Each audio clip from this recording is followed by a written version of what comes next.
I'm Tori Porter, and this is my informational speech for Online Speech 1315.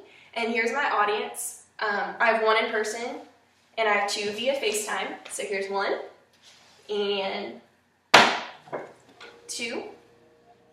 They're watching from Houston, Texas. And like I said, this is my informational speech, and I'm doing it over Disney World. So I thought we'd start with just a few facts. Disney World opened October 1st, 1971 in Orlando, Florida. 18.6 million people visit the park per year. That was as of last year. And it's actually built on a swampland, which many people don't know. And it's actually the second of the Disney family. The Disneyland in California was built first, and then they built Disney World in Orlando, Florida. So, my 3 points are how the concept of Disney was born and some about the man behind it, how Disney helps its community, how the park is changing, as well as future plans to expand. So, Disney and the man behind it. So, Walt Disney took a survey and realized that only 2% of park goers in California were from Mississippi and on. And so he was really just thinking of how can I increase people in the southeast United States going to my park. And so he knew that building one in that area would bring about a lot more park goers and revenue. So he started looking, and he found the perfect spot in Orlando, Florida. It was actually swampland, but he knew it was perfect because it was central to many, many highways in that area. And he knew that he could build upon the swamp and just make it a magical place.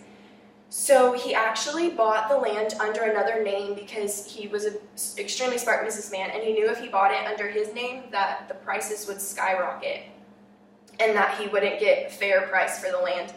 So he used another name, and he actually ended up getting the land for $180 per acre, which, considering how much they make per year just in people visiting the park alone, is obviously well paid for. So Walt's personality. Walt Disney was extremely passionate about everything he was involved in, but he was also open to constructive criticism, which is really what helped him better his business and himself. He was extremely gentle and caring. Even as a child, he didn't agree with or want to participate in hunting because he thought it was inhumane, and he just didn't like the idea of killing an innocent animal or killing the animal when it didn't even know anything was happening. It wasn't aware.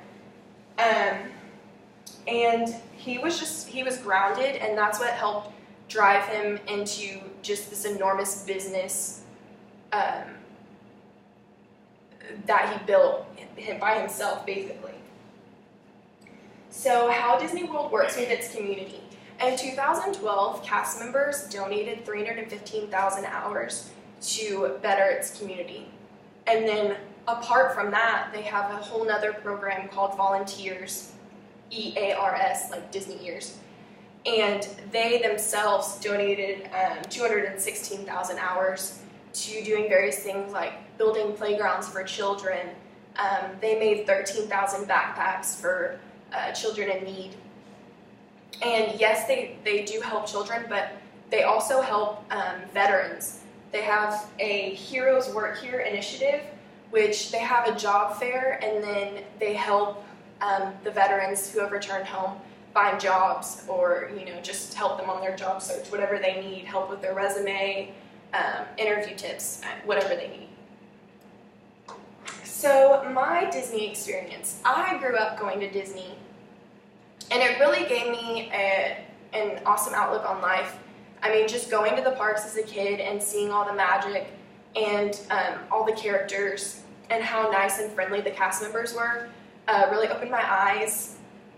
I think seeing that magic as a child helps you believe in your dreams, and that's what kids these days really need. They need the faith in themselves to achieve their dreams and to strive for bigger things.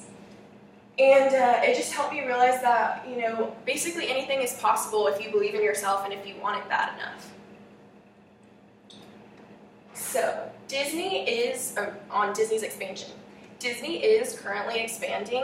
They are working on their Fantasyland. They are adding the Seven Dwarfs Mine Train, which is a roller coaster, which opened this year. They're also adding Storybrooke Circus and Enchanted Forest, so it'll be a whole new section of the park, completely renovated, ready to bring in more people, more park goers. In the hopes of keeping up with the other Disney parks, Animal Kingdom, which is the least visited park, it's not what they consider an all-day park, since it is mainly, it's very similar to like a zoo. So they bought the rights to the Avatar movies, and they're creating a whole Avatar-themed space within that park, hoping to bring in just a whole different group of people, new park goers who have never been to Disney but are interested in Avatar, just really trying to expand their business and their parks and give their park goers what they really want, which, always expanding and stuff like that. For my conclusion, Disney has a lot to offer, not only its park, but its community. Walt Disney used business sense to create Disney World, and Disney is constantly giving back to its community and constantly changing itself. Park itself is always expanding, renovating rides, and just trying to really keep the magic alive that Walt initially wanted the park to be filled with. And so to end it, I have a quote by Walt himself. We keep moving forward, opening new doors and doing new things, because we're curious, and curiosity keeps leading us down new paths. Walt Disney.